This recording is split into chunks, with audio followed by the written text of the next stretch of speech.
Assalamualaikum warahmatullahi wabarakatuh. Perkenalkan, nama saya Mas Nuhah, Prodi Ilmu Al-Quran dan Tafsir, Fakultas Usuluddin dan Dakwah, Universitas Islam Negeri Madura. Di sini saya akan menjelaskan tentang sejarah masuknya Al-Quran ke Indonesia dan dinamika terjemahan Al-Quran ke Indonesia. Yang pertama yaitu sejarah masuknya Al-Quran ke Indonesia.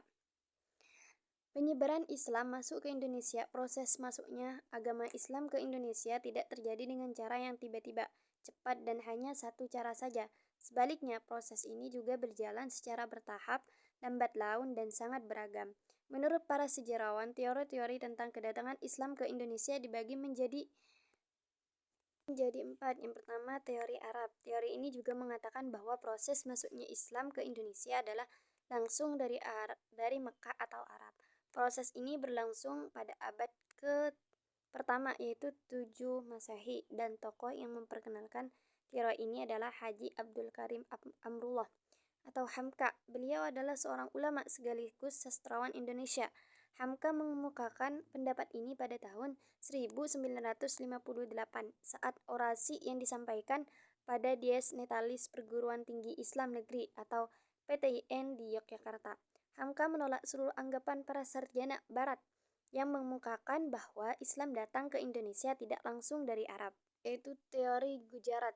Teori ini menyatakan bahwa proses kedatangan Islam ke Indonesia berasal dari Gujarat, India bagian barat yang berdekatan dengan Laut Arab pada abad ke-7 Hijriah, abad ke-13 Masehi. Teori ini pertama kali dikemukakan oleh sarjana Belanda J. Pignapel dari Universitas Leiden pada abad ke-19. Yang ketiga yaitu teori Persia. Menurut teori ini, proses kedatangan Islam ke Indonesia berasal dari daerah Persia atau Parsi, atau yang disebut sekarang itu namanya Iran. Orang yang mencetus teori ini adalah Hossein Dijaja Diningrat, sejarawan asal Banten. Yang keempat adalah teori Cina, dan teori yang terakhir yaitu teori Cina. Teori ini menjelaskan bahwa proses kedatangan Islam ke Indonesia, atau khususnya di Jawa, berasal dari para perantau Cina. Jauh sebelum Islam dikenal ke Indonesia, orang Cina telah memiliki hubungan dengan masyarakat Indonesia. Selama era Hindu-Buddha, etnis Cina telah terintegrasi dengan masyarakat Indonesia, terutama melalui interaksi perdagangan.